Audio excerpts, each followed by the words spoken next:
Meu amado irmão, paz do Senhor Jesus, graças a Deus nós voltamos agora para o nosso segundo momento, para trabalhar a aula de número 4.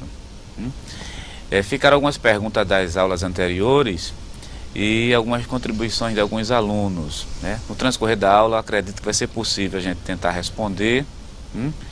E somente uma dúvida, né, concernente aos valentes, foi 30 ou se foi 31, afirmei para vocês 31, mas daqui a pouco a gente pega a referência bíblica para mostrar a quantidade correta. Vamos iniciar a nossa aula de número 4. Vamos falar sobre o livro de Reis. Nós falamos sobre o livro de Samuel, tanto o primeiro livro quanto o segundo. Nós vimos naquele momento, né, que nós estávamos trabalhando com os senhores, nós vimos o propósito, a autoria, os temas principais, os personagens principais do livro, alguns eventos que foram narrados ali, não na sua íntegra, mas pelo menos os fatos mais importantes foi possível ser contemplado. E deixando claro que Samuel tem a intenção clara, nítida, de falar sobre o início da monarquia em Israel. Vamos para os livros de Reis. Vamos lá para a nossa tela. Vamos ver o assunto que nós vamos estudar hoje. Os objetivos que foram traçados, né? Estudar as principais divisões dos livros de 1º e 2º Reis. Nós vamos ver isso no esboço. Entender aquele contexto religioso, histórico e geográfico, onde os principais eventos narrados no livro ocorreram. Compreender a origem da decadência da monarquia em Israel e entender as razões que levaram Israel ao cativeiro. Vamos ver também o conteúdo que nós vamos trabalhar nesse momento. Introdução ao livro, os slides estão estruturados de acordo com esse conteúdo. Data e autoria. As fontes utilizadas para a composição dos livros. Propósito geral de cada livro, contexto histórico, o esboço dos livros de Reis, uma visão panorâmica da monarquia. Nós temos alguns gráficos para comentar com os senhores, a situação religiosa, os reinos em decadência, a voz profética no livro de Reis e razões que motivaram o cativeiro de Israel. Esses são os assuntos que nós iremos tratar com os senhores. Aqui a bibliografia que os senhores já conhecem. Reis. Esse panorama eu quero comentar com os senhores. Livro de Samuel, isso aqui é um panorama geral. Livro de Samuel, Reis e Crônica. Na totalidade, a totalidade da história do Reino de Israel é contada nos 2 livros de Samuel e nos 2 livros de Reis. O livro de Crônicas conta a mesma história, em linhas gerais, né? Não em caso específico. Samuel, primeiro livro de Samuel e o segundo livro de Samuel equivale, né, em linhas gerais, ao livro de 1ª Crônica. Primeiro livro de Samuel, primeiro livro de Reis e segundo livro de Reis equivale ao segundo livro de Crônicas. Tanto Reis quanto o segundo livro de Crônicas começam com a história de Salomão. É o ponto de comum, né? A história comum que existe entre os dois. As diferenças. No primeiro livro de Crônicas, começa com uma genealogia bem prolongada. Ela vai, na verdade, de Adão, omite as histórias de Samuel e as histórias de Saul, excetuando o suicídio de Saul, E o segundo livro de Crônica omite inteiramente a história do Reino do Norte. Esse é o panorama desses livros que nós ainda vamos... Tem alguns livros que nós vamos estudar, por exemplo, Crônicas, né? Deixa eu só adiantar, não foi colocado aqui nesse slide, quando você analisa Reis e analisa a Crônica, a gente consegue ver a mão do autor ali, né? Veja que eu estou falando do ponto de vista literário. Crônicas, ele não comenta os erros de Davi, ele não toca naqueles erros crassos, naqueles erros graves. Crônica não toca. Já Samuel fala. Reis mostra toda a trajetória do Reino do Norte. Crônicas, segunda Crônica, nem tão pouco trabalha com o Reino do Norte. O objetivo do autor de Crônicas é mostrar que, não diria assim, nem mostrar, fortalecer, na verdade. É o objetivo mesmo do autor de Crônicas, fortalecer a fé dos judeus, né? Isso decorrente da época que esse livro foi composto. Vamos lá para a tela, já que nós já temos essa visão bem panorâmica. Nome dos livros. Os livros, né, que conhecemos hoje como Primeira e Segunda Reis, formavam uma unidade. Foram separados na Septuaginta, tomando os nomes de Terceiro e Quarto Livro dos Reinos. A Vulgata Latina, que foi a tradução por Jerônimo, dividiu eles da seguinte maneira: Terceiro livro e Quarto livro dos Reinos. Bem, vamos voltar aqui para mim. Concernente à unidade dos livros, da mesma forma que aconteceu com Samuel, aconteceu também com Reis. Era um único livro, e esse livro, por questão de extensão, é um livro grande, foi dividido. A Septuaginta chama ele de Livro dos Reinos, aí separa Terceiro livro dos Reinos e Quarto livro dos Reinos. A Vulgata Latina, que foi a tradução feita por Jerônimo, quando já estabelece o nome Reis, aí nós herdamos, né, as nossas Bíblias, seja corrigida ou atualizada, ela já herda justamente o nome Livro de Reis, primeiro livro de Reis, segundo livro de Reis, que vem justamente da Vulgata Latina, mas Septuaginta fala Livro dos Reinos, dividido por uma questão de extensão. Concernente... Sim, aqui é uma visão geral, daqui a pouco eu falo sobre o autor. Vamos lá para a tela, vamos ver a visão geral do livro. Os livros dos reis contam a história da monarquia desde os últimos dias de Davi até os anos que seguiram ao fim da monarquia, com a destruição de Jerusalém e o exílio, num período que vai de 971 a 561 aproximadamente, visto que segundo Reis termina com a libertação do rei Joaquim por Evil-Merodach, rei de Babilônia. Essa introdução, na verdade,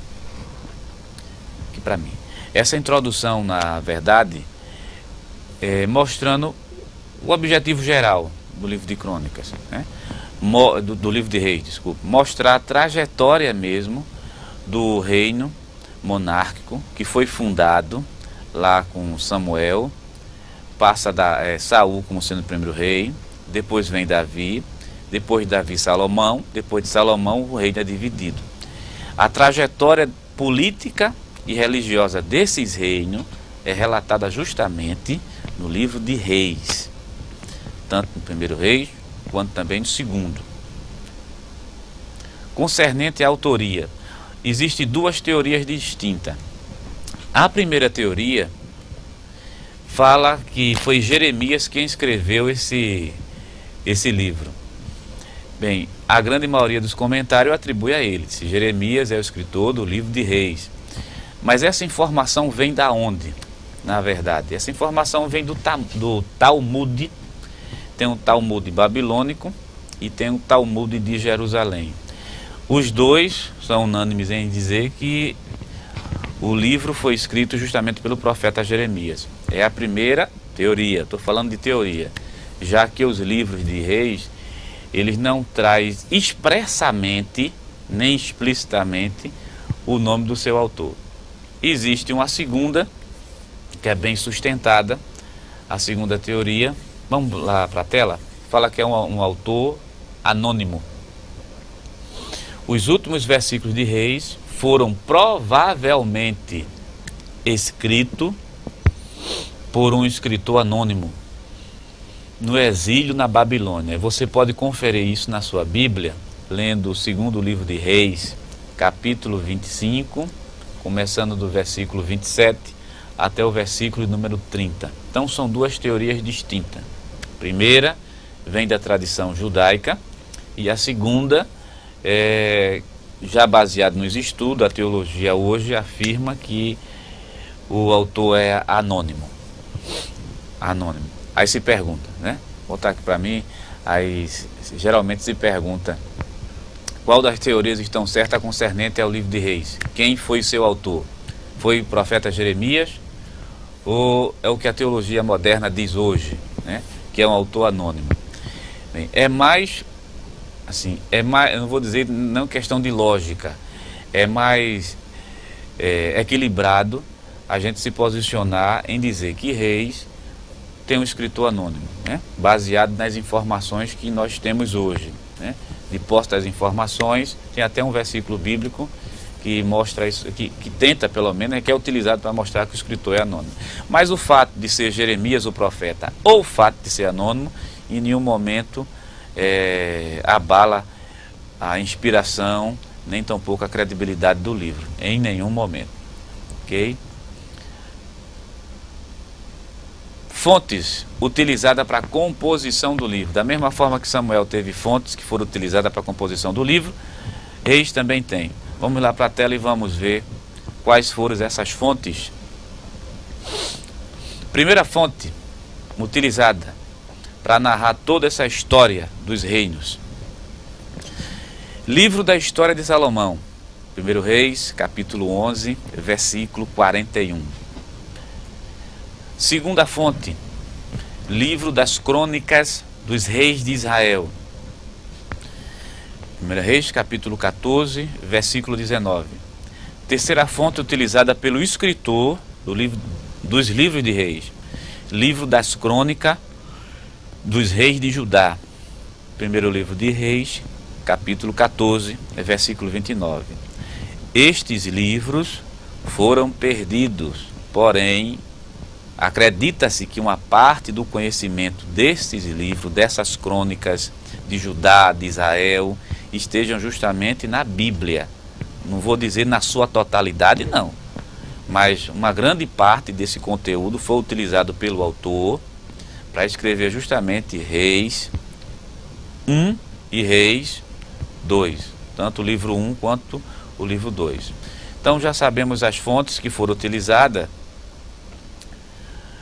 Vamos para a tela só para a gente ver o propósito, a gente poder comentar com vocês aqui. Propósito dos dois livros. Essa frase foi tirada justamente do livro, os livros históricos, Introdução Fundamental e Auxílio para a Interpretação, que é de Antônio Renato Gusso, que é doutor em Antigo Testamento. Diz assim: o sucesso ou fracasso está relacionado diretamente com a fidelidade ou não aliança firmada com Deus. O escritor está dizendo, né? O exílio não foi resultado de um fracasso por parte de Deus, mas Deus agira julgando a nação pelas suas transgressões. Vamos conversar, né? Sobre o propósito. Dois reinos são trabalhados, né? Reino de Judá, inicialmente o reino unificado, posteriormente o reino dividido, né? Reino de Judá, conhecido como Reino do Sul, e Israel, conhecido como sendo o Reino do Norte. O livro de Reis ele tem um propósito. O propósito dele é mostrar o fracasso dos reinos e mostrar que esse fracasso é decorrente da desobediência do povo em relação aos mandamentos de Deus. Deus agiu com o povo de acordo com o que o povo justamente fez. Então Deus não pode ser autor aqui do fracasso da monarquia. Não, o fracasso foi justamente o fracasso do povo. No transcorrer dessa aula a gente vai começar a ver detalhes como era que o povo se comportava no período do reinado. Você já viu o caso de Saul mesmo, que se comportou em dado momento como se fosse um verdadeiro rei cananeu. Ele achava que era um rei cananeu naquele momento. Ainda chega para Samuel e diz assim: o teu Deus, né? Sacrificar o teu Deus. Não existe mais a expressão o nosso Deus. E o povo, ele reflete justamente essa característica geral do povo. Então quem fracassa não é Deus, quem fracassa é o povo em relação à aliança, em relação à monarquia, em relação à fidelidade. Então fracasso aí é decorrente do povo, e Deus julga o povo de acordo com as transgressões que esse povo comete. Vamos lá para a tela. Contexto histórico. Os acontecimentos descritos em 1 Reis abrange um período de aproximadamente 120 anos. Só o livro de Reis, o primeiro livro. Já o segundo, os acontecimentos transcritos no segundo livro de Reis, abrange um período de cerca de 300 anos. Queda de Israel para a Síria, são referências históricas, 722 a.C., e a deportação de Judá para a Babilônia em 586 a.C. e a libertação do rei Joaquim em 560. São referências históricas para mostrar 120 anos, né? Aproximadamente. Eu estou tendo a preocupação de falar isso. Cronologia na Bíblia não é tão fácil. Equilibrar essa matemática realmente é complicado. Aproximadamente 120 anos para o primeiro livro, que abrange a história. Para o segundo livro, há aproximadamente 300 anos. Você deve encontrar comentários que estendam esse período mais um pouquinho ou simplesmente encurte. Mas vamos preferir ficar aqui no curso com 120 anos para um e 300 anos para o segundo livro. Ok? Tem alguém? Temos uma pergunta. À vontade. Do Paulo Palmares, do aluno Ronaldo. O povo tinha como referência as outras nações e pediram um rei. Podemos dizer que Deus atendeu a um mau pedido do povo? Eu não vou dizer um mau pedido, né? Assim, Deus deu ao povo aquilo que o povo queria, né? Deus deu ao povo um rei. O povo queria um rei, Deus deu ao povo um rei. Agora, concordo com o senhor, não deixa de ser um mau pedido, né? Não deixa de ser um mau pedido, porque o pedido foi antecipado, porque Deus ia dar um rei a Israel, mas não naquele momento especificamente falando. Oi, eu quero só... Pronto, Reino Unido, vamos lá para o esboço. Da mesma forma como eu afirmei com concernente a Samuel, por questão de espaço mesmo, né, e de tempo, seria bom a gente trabalhar livro por livro, né? Veja, nós estamos trabalhando a história de uma maneira geral aqui. Aí esse esboço você vai encontrar diferença com bíblias de estudo, você encontra por aí, você vai encontrar diferença com alguns livros, mas no geral o esboço que nós vamos apresentar engloba os principais temas, né? Vamos lá para a tela? O esboço de 1ª e 2ª Reis, junto, né?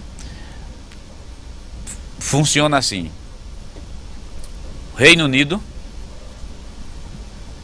estabelecimento de Salomão como rei, passar, consagração de Salomão como rei, o erro de Salomão como rei, o reino dividido, a revolta e o reinado de Jeroboão em Israel, ok? Pronto. E o contexto histórico, a separação das 10 tribos provinha justamente de Deus. Vamos conversar. Reino Unido. Reino Unido com Saul, Reino Unido com Davi, Reino Unido com Salomão. Mas Salomão pecou. Quando Salomão peca, e pecou feio, Deus promete rasgar o reino. Mas diz assim: na tua mão, não. Eu vou, por amor de Davi, na tua mão, não. Mas na mão do teu filho eu rasgo o reino. Qual foi o pecado que Salomão cometeu? Envolveu-se com várias mulheres, idolatria, né? Nós tivemos uma aula aqui sobre Juízes, e eu falei para vocês sobre as divindades cananeias. Falo sobre Moloque, por exemplo, Baal, por exemplo, aqui a gente detalhou bem aquilo, mas eu acredito que eu não falei para vocês sobre a divindade Quemos, que essa divindade ela não é originária de Canaã. Ela, na verdade, pertence ao Oriente Médio, mas não daquela região de Canaã. E essa divindade, né, entre aspas, estou chamando de divindade aqui porque é um deus pagão, ela foi introduzida, trouxeram ela de fora, introduziram em Israel. E quem introduz ela é justamente Salomão, né? E essa divindade requeria sacrifícios humanos, principalmente de criança. É admirável porque você tem um homem de Deus, que é Salomão. Deus é quem deu sabedoria a ele. O livro de Cânticos, dos Cânticos mesmo, é belo. Provérbio realmente é uma coisa incrível. Eclesiastes também, eu não vou levá-lo numa consideração de livro pessimista, não é bem assim, mas também em termos filosóficos, belíssimo. Mas Salomão, no final da vida, comete esses pecados tão graves, ao ponto de Deus dizer assim, que eu tenho que rasgar o reino na tua mão. Vou rasgar o reino, não na tua mão, por amor de Davi, mas na mão justamente dos teus filhos. Aí Salomão faleceu. Quando Salomão morre, Roboão, seu filho, assume o trono. E quando ele assume o trono, o reino está unido. Não existe reino do sul nem reino do norte. Existe 12 tribos, uma unidade geopolítica grande. E existe um reinado bem fixado. Existe um reinado próspero. Existe um reinado onde há paz e segurança. Porém, Roboão não tem a habilidade política, administrativa, de lidar com aquele povo. É bom deixar claro também que uma das heranças que Salomão deixa, além da idolatria, os pesados impostos.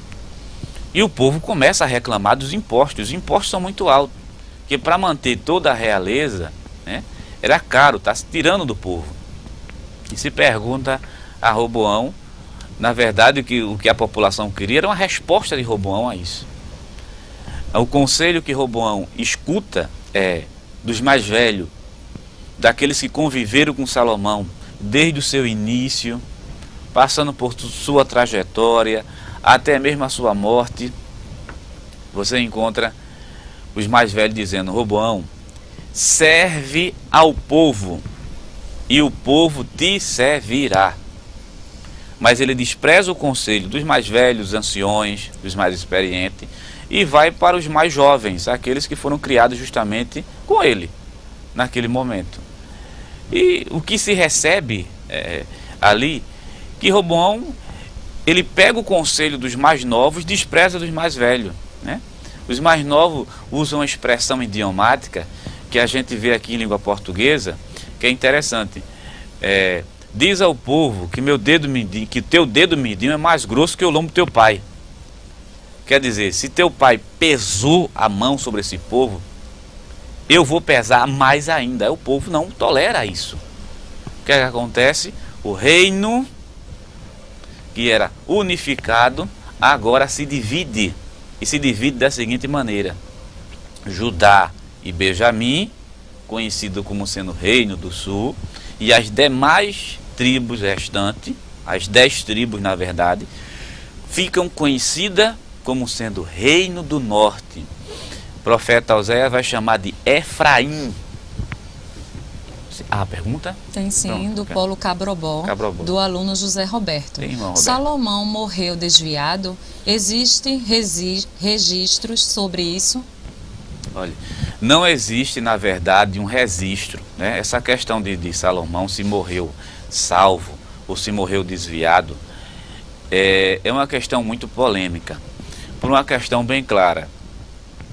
Falta registro, né? Falta registro para apoiar que ele se converteu no final da vida. O que geralmente é dito é o seguinte, né? Tem até um livro, se você tiver acesso a ele, é Pequena Enciclopédia de Orlando Boyer. Esse livro é vendido pela CPAD. Ele trabalha a informação que possivelmente Salomão tenha morrido crente, possivelmente, baseado em quê? Como provérbio, baseado nos livros, provérbio foi escrito no período que Salomão era um homem já maduro. Cantares foi escrito num período que Salomão era mais jovem, por isso que fala tanto de amor, né? Os 3 livros, na verdade, vai se referir ao período que Salomão está vivendo. Eclesiastes foi escrito num período que Salomão estava bem, já estava velho, né? Aí toda a visão de Eclesiastes, as coisas que eu vi debaixo do sol, e ele termina o livro de Eclesiastes dizendo o seguinte, né? De tudo que tem ouvido, teme a Deus e guarda seus mandamentos. Se a gente levar em consideração que cada obra das 3 corresponde a um período da vida de Salomão, eu posso chegar e dizer, não, ele morreu crente. Mas quando eu olho para Reis, aí eu vejo um homem que está sacrificando ao Deus Quemo, está com o coração totalmente desviado, eu posso dizer, morreu em pecado. Realmente é uma pergunta que eu não consigo responder para dizer aqui a você se ele morreu realmente salvo. É uma pergunta que eu não consigo responder, é complicado, muito complicado. Agora, a tendência é se voltar mais para o livro de Reis, né? O livro de Reis eu acho que é uma chave mais geral. Agora, se ele morreu desviado ou se ele morreu salvo, realmente é muito difícil dizer, baseado nessas informações que nós temos hoje, né? Na nossa mão, hoje, ok? Tem mais alguém que eu quero dar? Não, bem. Separação, separou suas 10 tribos, você pode conferir isso, vamos abrir aqui o slide. Em 1 Reis, capítulo 11, versículo 11 e o versículo 31. Em seguida, capítulo 12 e o versículo 15. Como castigo pela apostasia de Salomão, como lição para Judá. No caso, os reinos foram divididos. Esboço. Ok. Reino dividido, o cativeiro de Israel para a Síria. Nós vamos comentar parte a parte. Somente o reino de Judá, a queda de Jerusalém, o cativeiro de Judá para a Babilônia e a libertação de Joaquim. Pronto. Visão panorâmica. Depois que os reinos foram divididos, a gente vai falar dessa tabela. Depois que a nação está agora dividida, reino do sul, reino do norte, a quantidade de reis que se levanta é 20 reis no reino do sul, 19 e 20 reis no reino do norte. Essa estatística não dá para a gente analisar rei a rei, mas existe uma coisa em comum entre eles, né? Em linhas gerais, entre eles e entre o povo. Quando o rei era bom e obediente a Deus, o povo era bom e obediente a Deus. Se o rei é mau e desobediente ao Senhor, o povo também é mau e desobediente ao Senhor. Depois da divisão, os reis que se levantavam, o povo passava a agir de acordo com esses reis. Mais uma vez eu volto ao que nós estávamos comentando na aula anterior. A visão de Israel sobre o Deus Jeová era de uma divindade local. Por isso que é tão simples, tão fácil para Israel, estou falando dentro desse período histórico, se desviar com facilidade. Quando você abre a sua Bíblia e vê Jeroboão, que foi o primeiro rei, Jeroboão na verdade é o primeiro rei de Israel, do Israel dividido, né? Estou falando do Israel dividido. Jeroboão tem medo que a nação saia, ou melhor, toda a nação, na verdade, saia de Israel e vá agora para ajudar, para participar da festa do templo. Qual é a estratégia que Jeroboão se utiliza? Ele faz um altar em Dan, faz outro altar em Betel e coloca bezerros de ouro. E esses bezerros de ouro vão acompanhar a história do Reino do Norte até a sua ida para a Síria, aonde eles não voltam mais. Mas a estratégia foi essa: coloca um bezerro de ouro em Dan e um bezerro de ouro em Betel, para que o povo dessas 10 tribos não vá para Judá e de lá, indo para o templo, sacrifique a seu Deus. O que é que pode acontecer se o povo está descendo para lá? Esse povo pode se voltar contra mim, daqui a pouco a unidade política voltar novamente.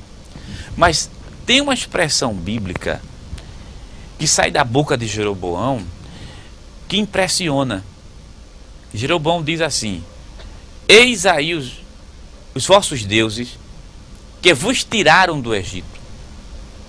Interessante que o bezerro de ouro é o bezerro ápice, que era uma divindade que existia no Egito. Observe o tempo, desde a época da passagem do Rio Jordão aos primeiros assentamentos, ao período dos juízes, agora está na monarquia, mas a lembrança do bezerro de ouro não foi esquecida. O bezerro de ouro é fixado ali, diz: eis aí os vossos deuses. Irmão, na cabeça do povão, da população comum, achavam que aquele bezerro de ouro, era o Jeová dos Exércitos. E eu não estou sendo exagerado aqui em dizer isso a você, não. Porque quando se vai para o texto em hebraico, diz: eis aí o teu Deus que vos tirou. Em outras palavras, era como se aquele bezerro de ouro fosse a representação da divindade do próprio Jeová ali. Aí o povo vai com toda a facilidade. Aí dá para você perceber como é difícil trabalhar com um povo dessa maneira, onde Deus para ele é restrito, é local e pode ser facilmente confundido com um bezerro de ouro que é uma divindade que vem justamente lá do Egito. A estratégia que ele utilizou é interessante. Se utiliza de uma estratégia desse tipo, e Deus havia dito a Jeroboão, né, que ia dar a ele o comando daquelas tribos, mas ele usou de uma estratégia que conduziu todo o povo depois a uma idolatria terrível, porque quando se fala da idolatria, está se falando, irmão, de sacrifício, está se falando de prostituição, está se falando de imoralidade, de sodomismo. Esses bezerros de ouro, a festividade desses bezerros de ouro era principalmente baixa. A visão. O reino está dividido agora, dividido nessa situação. E Judá? Judá não colocou nenhum bezerro de ouro, mas pelo menos Judá tem um templo, tem um povo ficcionado justamente pelo templo e pelo Deus de Israel, porém, nessa visão pequena, nessa visão limitada. Veja como ficou o reino dividido. Vamos ver a trajetória, vamos ver aquela visão panorâmica da monarquia. Aí você está vendo aí, de um lado Israel, de um lado Judá. 20 reis para Israel, 19 reis mais uma rainha para Judá. Talvez você vai encontrar diferença em alguns livros. Tem livro que coloca 20 reis para um em Israel e somente 19 para Judá, ou somente 20 para Judá. É melhor a gente classificar como 19 mais um, que na verdade foi 19 reis e uma rainha. 9 dinastias, dinastia quer dizer famílias, 9 famílias que assumiram o trono em Israel. Em Judá, 2 dinastias, com um detalhe: a dinastia que vai vigorar aqui é justamente a dinastia de Davi. A de Atalia, não. 2 famílias, ou 2 dinastias que assume o trono de Judá. Reis de Israel, o que aconteceu? 7 foram assassinados. Em Judá, 5 foram assassinados, todos por briga política. Um suicídio em Israel. 2 ferido por Deus. Israel, 1 ferido por Deus. Judá, 3 foram exilados. O autor do livro de Reis teve a preocupação, vamos voltar aqui para a gente comentar. O autor do livro de Reis, ele teve a preocupação de registrar os 2 reinos. E no registro existe uma frase que é recorrente, parece mais uma fórmula, né? Todos eles fizeram o que era mal perante os olhos do Senhor. Aí as expressões, e Deus reprovou cada um deles. Israel, depois que foi dividido, né? As 10 tribos restantes, para cada rei que se levanta, eles fizeram o que era mal perante os olhos do Senhor. Eu podia aqui trabalhar pelo menos 4 deles, a gente não tem tempo, mas tem um, irmão, tem um que é terrível, que é justamente o rei Acabe. Acabe casa com Jezabel, introduz, aumenta os pecados de Israel e conduz o povo à idolatria, mata Nabote. Estou trazendo somente um desses exemplos. Interessante, todos eles fizeram o que era mal perante os olhos do Senhor. Concernente a Judá, que paralelamente os 2 reinos estão sobrevivendo, né? São paralelos, estão sobrevivendo. O que o Senhor aprova? Somente 8 fizeram o que o Senhor aprova, segundo o historiador de Reis. E o restante, dos 20, né? 19 mais 1, somente 8 fez o que o Senhor aprovava. E o restante, foi o que aconteceu com o restante? Fizeram o que Deus não aprovava de jeito nenhum. Tudo motivado pela divisão que começou lá atrás. Há alguém? Temos sim uma pergunta do Paulo Abreu Lima, do aluno Naildo. Quando o professor se reporta ao sodomismo, ele está especificamente falando do homossexualismo? Sim, sim. Olha, a prática sodomita está vinculada diretamente à prática do homossexualismo. Isso era comum. Se a gente tivesse mais, eu digo assim, mais um tempo maior, para detalhar e trazer até, a gente podia até trazer aqui as imagens mesmo de como era realizado esse culto a uma divindade pagã cananeia. Imagine, irmão, nós estamos num ambiente de sala de aula, um ambiente acadêmico. Eu acredito que não estou ferindo o ouvido de ninguém. Mas imagine todo tipo de perversão possível que tinha, né? Eu estou generalizando o sodomismo, mas é mais do que isso que você imagina. Quando a gente vê a mão de Deus pesar os termos em hebraico, né? Vocês estão tendo aula de hebraico e eu não vou tocar nesse assunto aqui, em termos.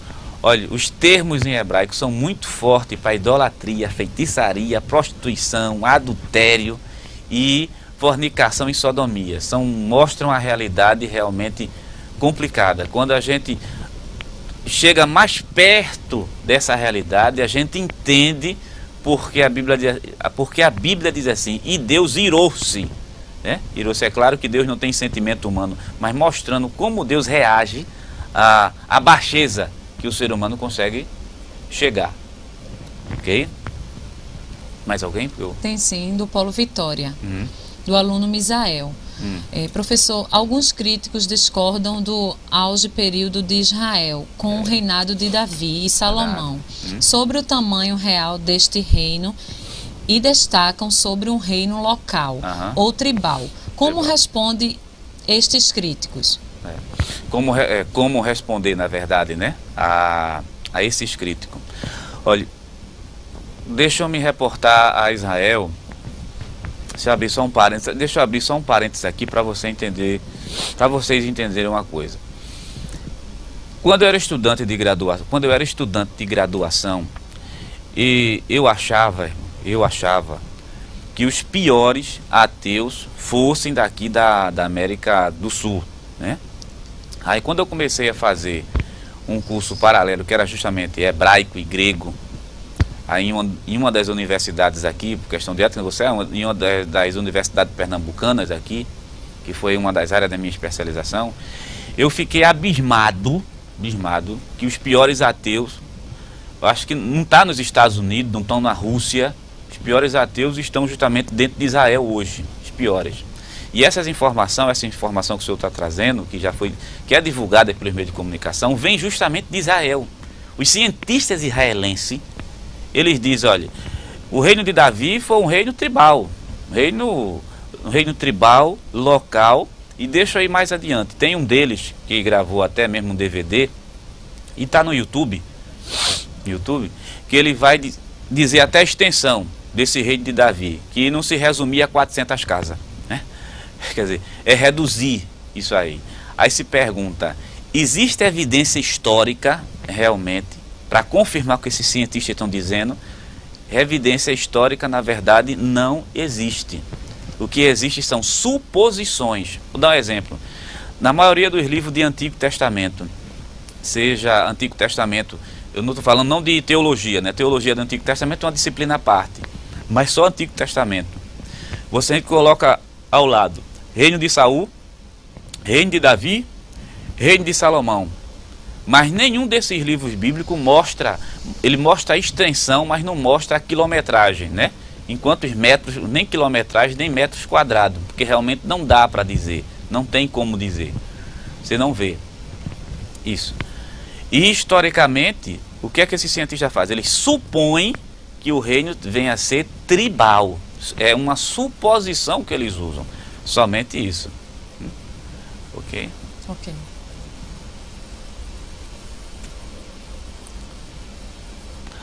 Vamos lá para a nossa tela.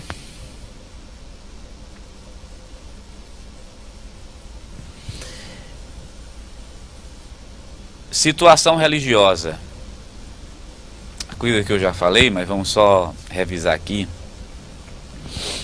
Jeroboão, visando ao propósito de manter separados os dois reinos, adotou como religião oficial a adoração aos bezerros, na verdade são os bezerros de ouro, no seu reinado recém-formado, né?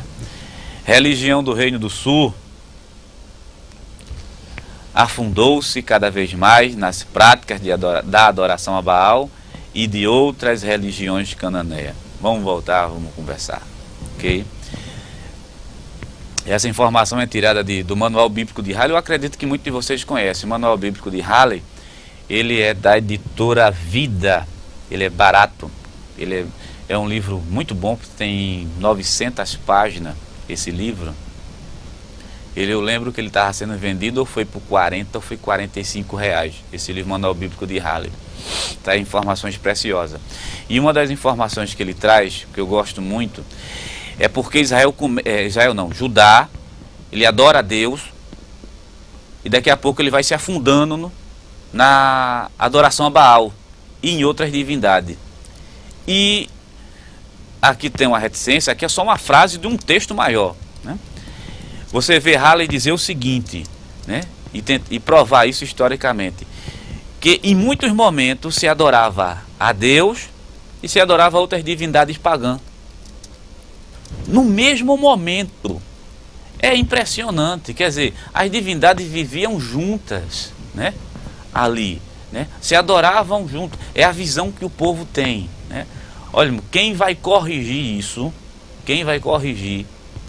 é o cativeiro, né? Lá na frente a gente fala sobre o cativeiro. O cativeiro é quem consegue corrigir muita coisa em Israel, bastante. Pois a religião do Reino do Norte, oficial, né? Os bezerros, e a religião do Reino do Sul começa com se adorando ao Deus verdadeiro.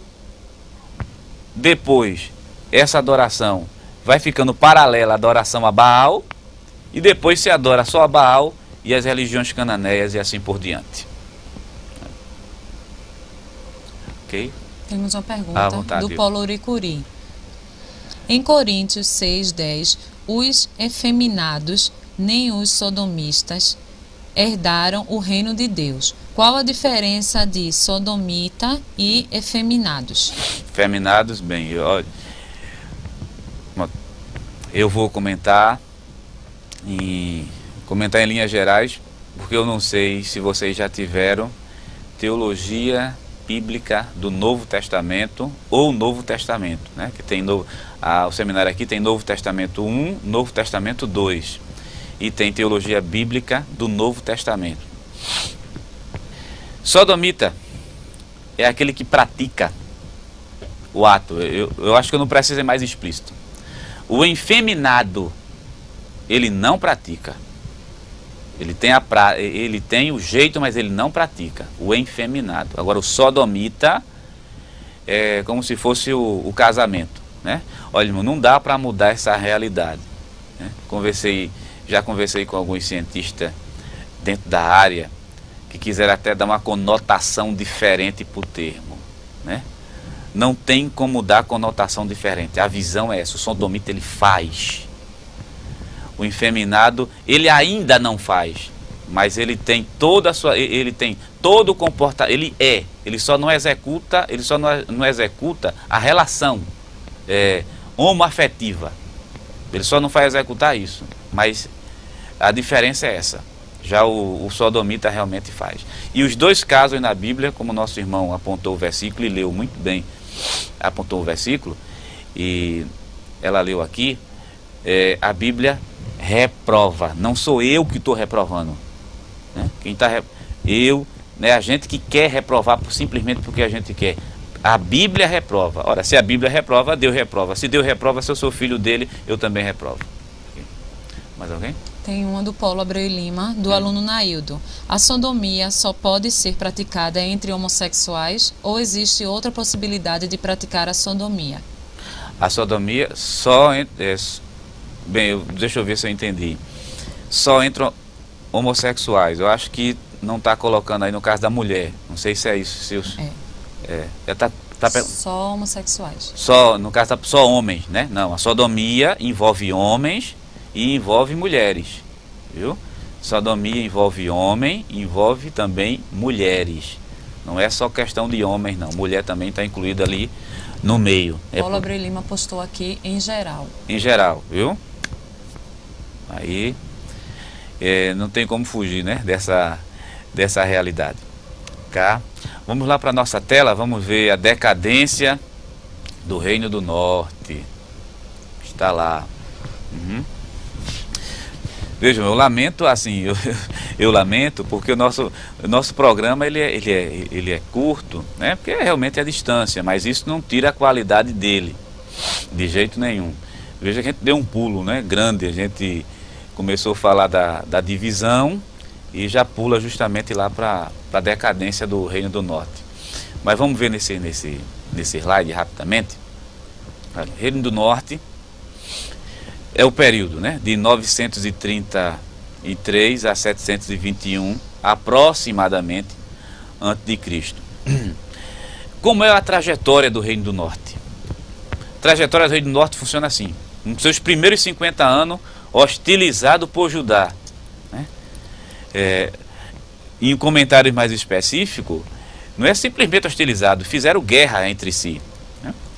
Nos 40 anos seguintes, bem próspero. É justamente, vamos voltar aqui para mim, é justamente aqui, nesses 40 anos seguintes, que Israel está próspero, que o profeta Jonas aparece no cenário, que ninguém conhecia quem era Jonas. Aí o profeta apareceu e a profecia dele disse: os termos de Israel serão alargados. E realmente os termos foram alargados, quer dizer, as fronteiras se expandiram. Então houve um período, mesmo o povo tendo nessas práticas pecaminosas, mas aqui houve um momento próspero. Dentro de uma linha funcionava na verdade assim, Israel começa assim, né? Eu estou falando de Israel, as 10 tribos, né? Ele fica próspero, daqui a pouco ele é rebaixado até o ponto de ser banido completamente, né? Levado cativo para a Síria. Vamos voltar lá para a nossa tela. Reino em decadência. 40 anos seguintes, bem próspero. Outros 40 anos rebaixado com Jeú. Nos 50 anos seguintes, nós temos fronteiras que foram também alargadas. E nos últimos 30 anos, anarquia, ruína e cativeiro. Isso é tão sério, eu queria que você abrisse sua Bíblia aí. Tem alguma pergunta enquanto eu abro a Bíblia aqui? E você vai me acompanhando. Capítulo 17 de segundo livro de Reis.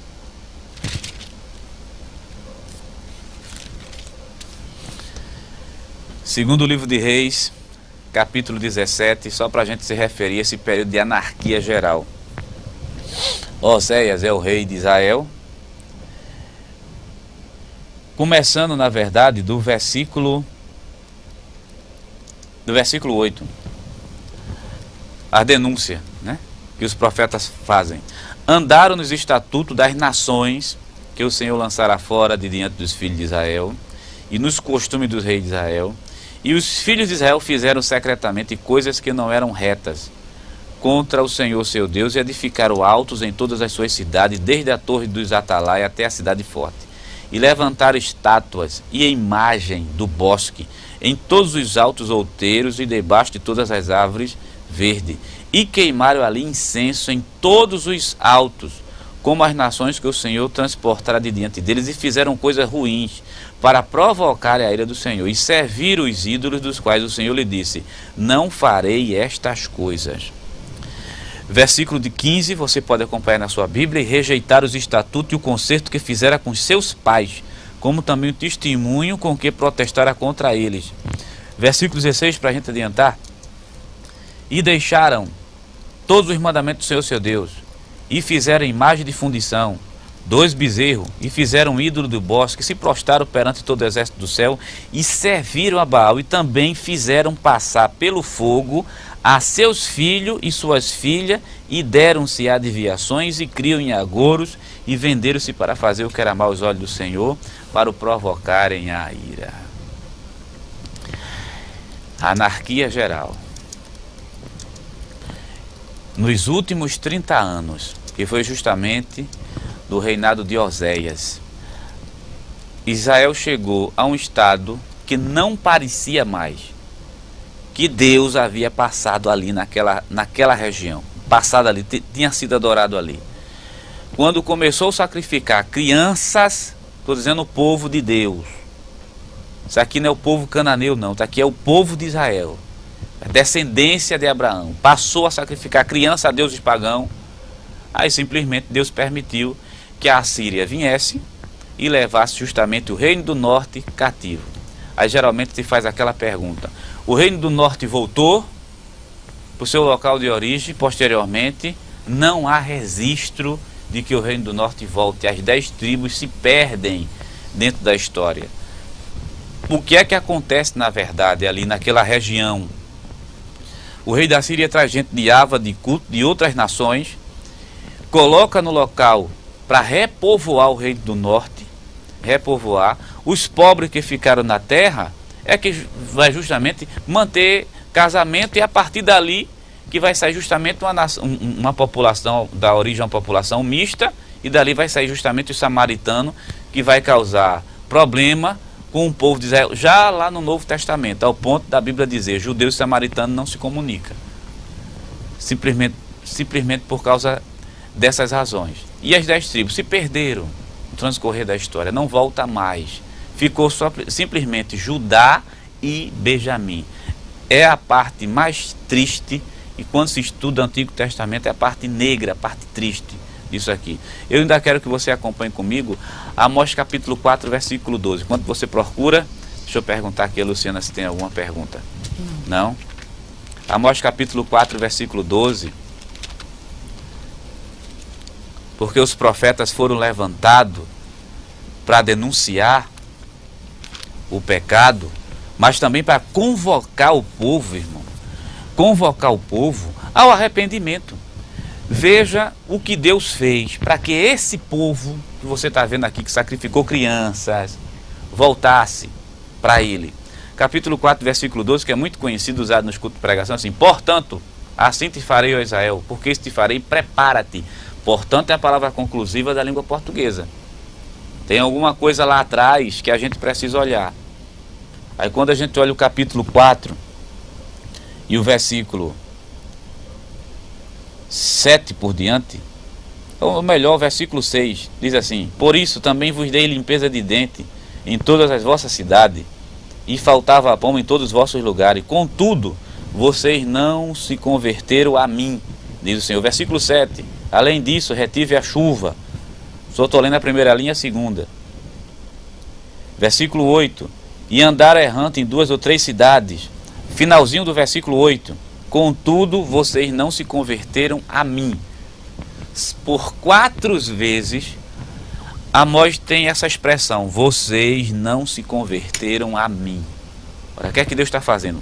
Tira a chuva, não coloca a chuva no povo. Aí o povo não se arrepende. Mata os jovens com doença, o povo não se arrepende. O texto, você tá aí na sua mão, você pode ler, assim: mandou a ferrugem e o povo não se arrepende. A ferrugem que foi colocada justamente nas plantações de hortaliça. E vocês não se converteram a mim. Subverteu a mas vocês não se converteram a mim. Matei alguns de vocês, mas vocês não se converteram a mim.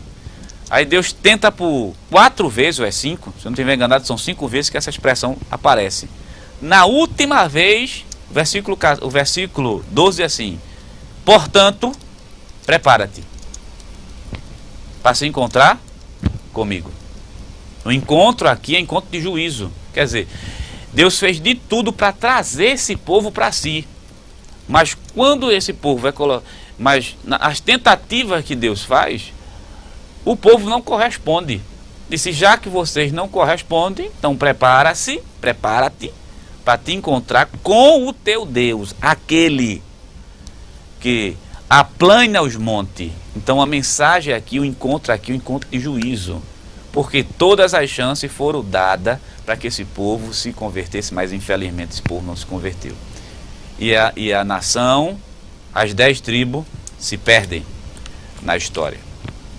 Cá, reino do norte, Israel, nós já comentamos.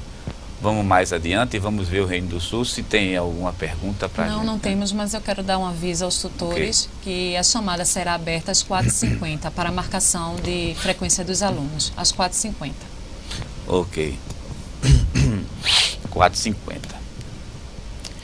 Reino do Sul, Judá. Você já viu o Reino do Norte, né? Se perdeu na história, não voltou mais. Reino do Sul, né? Paralelo. Entenda que isso aqui é tudo paralelo, né? Esse passa mais um tempo. 931 a 586 a.C. aproximadamente. Primeiros 80 anos, bem próspero. Próximos 70 anos, né? Baalismo, no caso, a adoração a Baal já começa a se instalar plenamente. Nos 50 anos seguintes, após os 70, alcançou sua maior extensão territorial, riqueza. 15 anos, 30 anos seguintes, né? Começa a pagar tributo à Síria.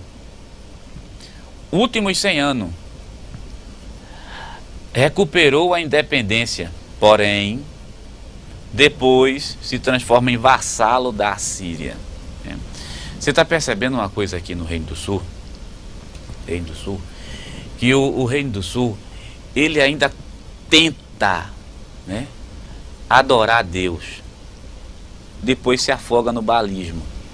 Ele consegue prosperidade, mas depois fica cativo da Síria.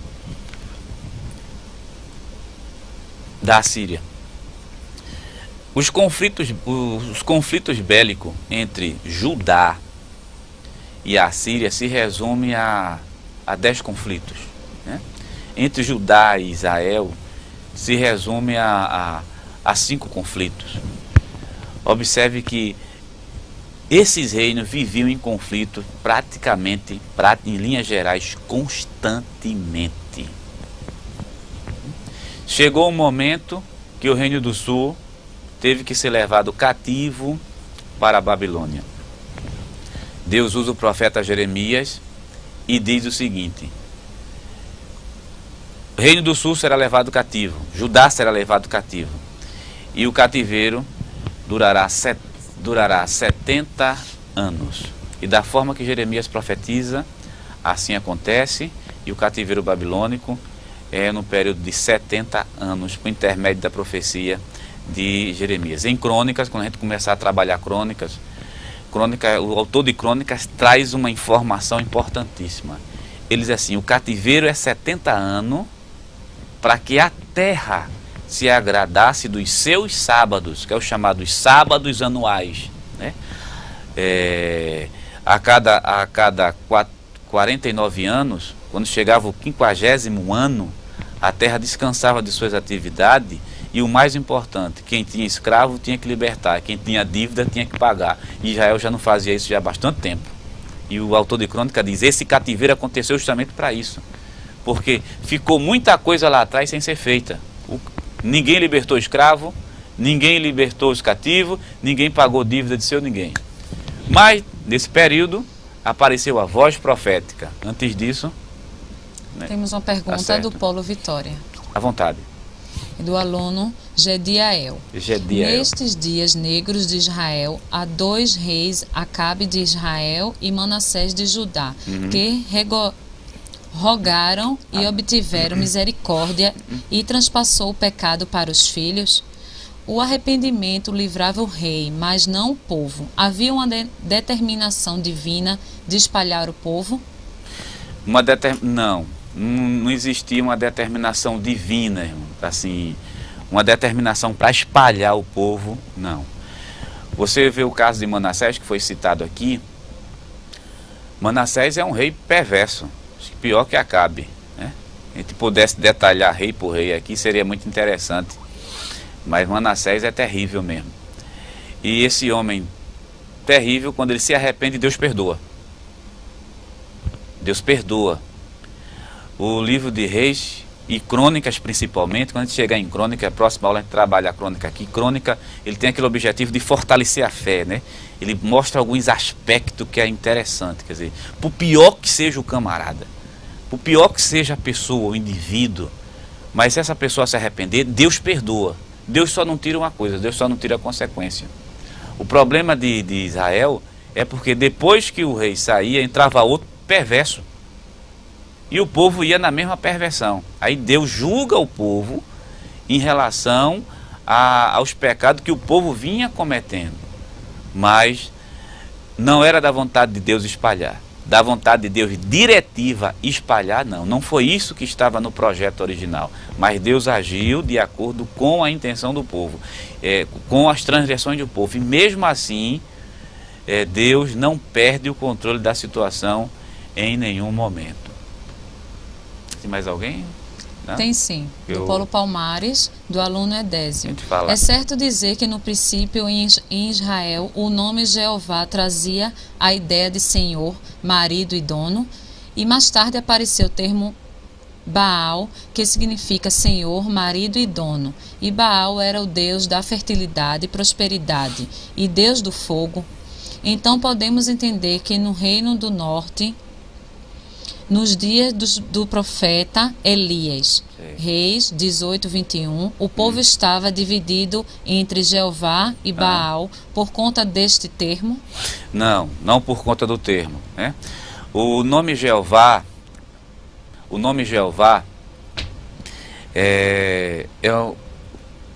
começar logo do início, né? O Yahvé, como nós temos, Yahvé, Jeová, é fruto do tetagrama. O que é o tetagrama? É as letrinhas YHWH. A pronúncia desse nome está perdida. Quando a pronúncia se perdeu, foi que os judeus fizeram, pegaram as vogais de Adonai e introduziram entre as consoantes e deu uma expressão chamada Yahvé. Quando chegou na Europa, já vem com a pronúncia de Iová, e depois em outros países Jeová, e chega para a gente aqui como sendo Jeová.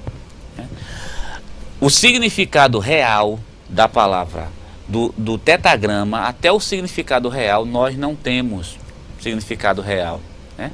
O significado vai sendo dado com o transcorrer justamente da história, vai sendo associado às ações de Deus, a justamente o nome. Perdeu-se a pronúncia, perdeu-se também o significado. Agora é claro, estou falando do significado da tradução original, né? Tradução. Qual era a tradução, por exemplo, do YHWH?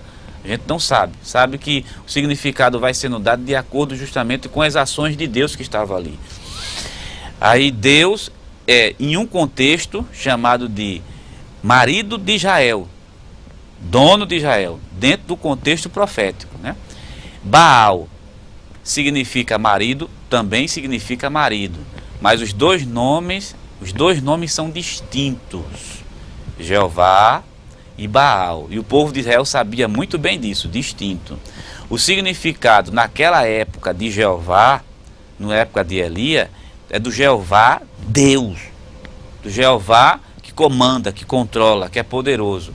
O do Baal ali era simplesmente de marido naquele momento. Quando o povo se divide, é porque o povo está vendo que a adoração a Baal é melhor do que a adoração a Deus. Por uma razão bem clara, porque Baal não tem limites morais e Deus pede-me limites morais, né? E o povo é pecador, o povo olha assim, adorar Baal é melhor. Aí o povo fica coxando entre dois pensamentos, qual é o melhor? A gente adora Jeová ou a gente adora Baal? O povo tinha na cabeça a distinção bem clara que existia duas divindades. Claro, uma, estou dizendo a você, é falso, que é Baal. O outro é Deus Jeová dos Exércitos. Então, não foi por causa do nome, foi por causa das práticas, né? Alguém? Tem mais uma pergunta, mas não dá tempo. Só mais uma, porque eu quero falar da voz profética para a gente concluir aqui. É do Paulo Ribeirão. As dívidas nos 50 anos eram perdoadas ou pagas? Eram perdoadas, não eram pagas, eram perdoadas, né? Deveria ser perdoada, quem tivesse escravo era para libertar, era chamado ano do jubileu, né? Mas Israel não fez isso. No versículo que eu li com você aqui, em 1 Reis, foi Reis, capítulo 17, é interessante assim, trocaram os estatutos, né? Segundo livro de Reis, desculpe, capítulo 17, diz assim, trocaram os estatutos do Senhor pelos estatutos das outras nações, né? Quer dizer, é a mesma coisa pegar a Constituição, né, do Brasil e dizer, a gente não quer essa Constituição não, a gente quer a Constituição dos Estados Unidos, vamos colocar aqui e fazer tudo como essa Constituição está mandando. Okay. Voz profética em Israel. Vamos lá, vamos para o slide. Eu preciso dar uma carreirinha aqui. Diante disso tudo, de tanto pecado, né, Deus levanta a voz profética. É aqui, eu não posso me aprofundar muito aqui, porque vocês vão ter teologia bíblica do Antigo Testamento, que mostra como é que Deus age em relação ao seu povo. Mas não pode a gente deixar de lado de falar da voz profética. Os profetas protestavam contra a aliança política. Em Oséias capítulo 7, você pode pegar a sua Bíblia, Oséias capítulo 7, versículo 8. Os profetas condenaram severamente negociações políticas com outras nações, 7 e 8. Capítulo 7, versículo 11 também. Israel estava tão perdido nesse caso aqui, das negociações políticas, que chega a um ponto de Deus dizer assim, Israel é como se fosse, Israel é Efraim, né? É como se fosse um bolo mal assado, né? É assado em cima, mas é assado embaixo, mas em cima não está assado. É feito uma pomba que não tem destino, né? Não sabe para onde vai. Ela corre para o Egito, ela vai para a Síria. E Deus condena essas alianças políticas. Aí se pergunta, por que Deus usava o profeta para condenar a aliança política? Porque a confiança do povo de Israel não era mais em Deus, era na aliança política. Ora, se tem uma nação com um caráter de império que é forte, eu me aliando a ela, então não tem problema para a gente. Essa era a ideia. Aí Deus usa o profeta. Oséias 7 e 8 é muito interessante. E Oséias capítulo 7, versículo 11 também, bem interessante. Idolatria, acho que não preciso nem comentar muito. Os profetas falaram fortemente contra a idolatria. Aí você vê 1 Reis, primeiro livro de Reis, capítulo 13, versículo 2, primeiro livro de Reis, capítulo 14, versículo 16, Oséias, versículo 1, versículo 4, capítulo 1, versículo 4 ao 9, e Amós, capítulo 5, versículo 27, Miqueias, versículo 1, versículo 6. Né? Oséias chega ao ponto de dizer assim, não Ozer, Deus usando Ozer, né? O meu povo consulta a madeira e a madeira lhe responde, né? Terrível, o que é que o texto está mostrando? Atuação satânica. Então, os profetas foram levantados para denunciar o pecado e convocar o povo ao arrependimento. Os profetas que foram levantados do Reino do Norte, né? Reino do Sul e Reino do Norte: Natã, Aías, Jeú, Elias, que é muito conhecido nosso, Eliseu, também bem conhecido, ficou no lugar de Elias, Isaías. Aí você já tem um profeta canônico, né? Que é aquele profeta que deixou o livro escrito. Zedequias, Micaías, que foi quem profetizou também para Acabe, profetizou para Josafá, Jonas, que esse é canônico, esse já deixa livro escrito, Hulda, que também profetiza. Razões que motivaram o cativeiro de Israel: o aumento do uso de ídolos falsos, adoração a astros e sacrifícios humanos em Israel, são descritos, como nós lemos, 2 Reis, capítulo 17, versículo 15 até o versículo 17. Essa violação à aliança não só pôs fim à dinastia de Jeroboão, mas conduziu à eliminação da nação de Israel. Razões que motivaram o cativeiro de Judá, Israel já comentei. Fora predito 100 anos antes por Isaías. Bem, antes da gente terminar, isto aqui é uma informação importante. Quando você abre sua Bíblia, lá em Isaías capítulo 39 e verso 6, Miqueias capítulo 4 e versículo 10, quer dizer, 100 anos antes da nação ser levada cativa, a profecia foi dita em Israel. Irmãos, existe um espaço de tempo de 100 anos. Deus dando tempo para a nação se arrepender. Aí alguém uma vez disse assim: mas a profecia foi dita, tinha que se cumprir. Olhe, nos propósitos eternos de Deus, esses propósitos são incondicionais, mas na relação que Deus estabelece com as pessoas individuais, existe um si. Deus disse: se eu disser, se utilizando de Jeremias, se eu disser uma nação que vou matar, a nação que vou matar, que vou derrubar, que vou destruir, mas se a tal nação se arrepender, eu também me arrependo do mal que ia fazer sobre ela. Ora, 100 anos antes foi dito: essa nação vai ser levada cativa, mas se essa nação tivesse se convertido, ela não tinha ido para o cativeiro. Jeremias prediz que duraria 70 anos, né? Aí tem Jeremias capítulo 25, versículo 11 e versículo 12. Está faltando 5 minutinhos, não sei se dá para atender alguém. Eu vou falar da chamada das atividades. Das tem atividades. Muitas dúvidas das atividades. Certo. Pronto. Deixa eu colocar aqui as atividades. Tem alguém aí sobre a atividade? Tem sim. Tem uma dúvida aqui se o livro da atividade da aula 1 está no AVA ou é necessário fazer pesquisa. Não, está no AVA, viu? Está no AVA. Pronto, na tela que está aí na frente, o livro Conheça Melhor o Antigo Testamento. Esse livro está no AVA. Pronto. Aí está lá: descreva os objetivos da composição dos livros de Samuel, Reis e Crônica. Após a leitura, poste no fórum. O seu referencial vai ser justamente esse livro, Conheça Melhor o Antigo Testamento. Está tudo descrito lá. Descreva, leia, descreva, e vamos conversar no fórum sobre Samuel, Reis e Crônicas, né? Principalmente sobre os objetivos da elaboração desses livros e como esses livros chegaram até nós. Mais alguma dúvida? Outras dúvidas, se vai haver a segunda chamada para a atividade. Para a atividade está disponível a partir do dia 2/7, aqui para mim, dia 2/7, até o dia 27/7 de 2013, né? Tem um bom espaço de tempo, né? Mandar. Só uma observação.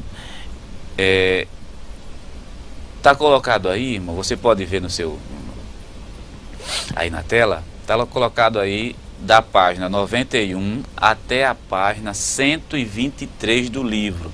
Na verdade é o capítulo inteiro, viu? Conheça melhor o Antigo Testamento, o capítulo inteiro. Tem informações preciosas, preciosa mesmo. Nós vamos conversar no fórum sobre os objetivos da composição dos livros. Porque eu introduzi crônica aqui, já que eu vou ter essa aula com vocês no próximo sábado sobre o livro de crônicas e sobre Esdras e Neemias. Para a gente antecipar, enquanto Samuel foram 3 fontes para compor, enquanto Reis foram 3 fontes para compor o livro, Crônicas foram 13 fontes para compor, né?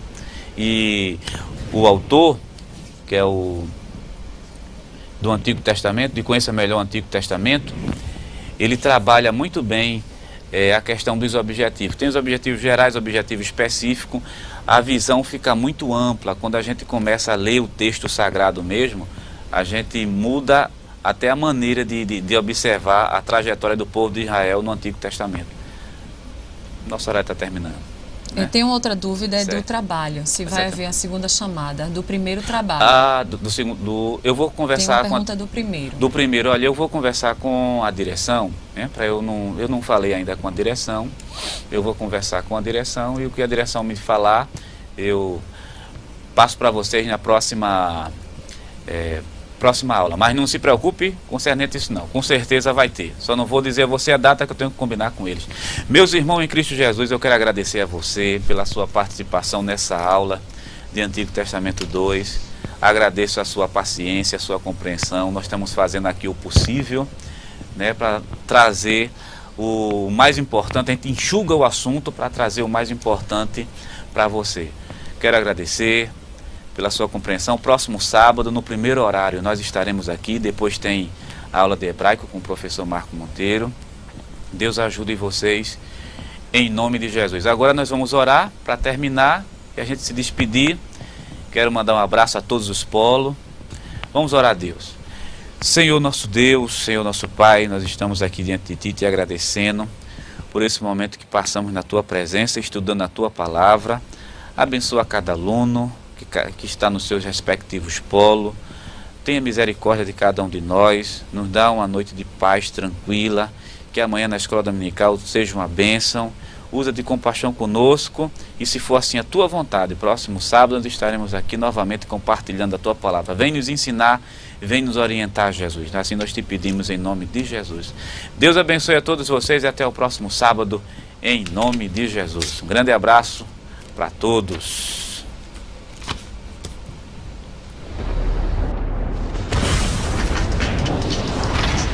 Thank you.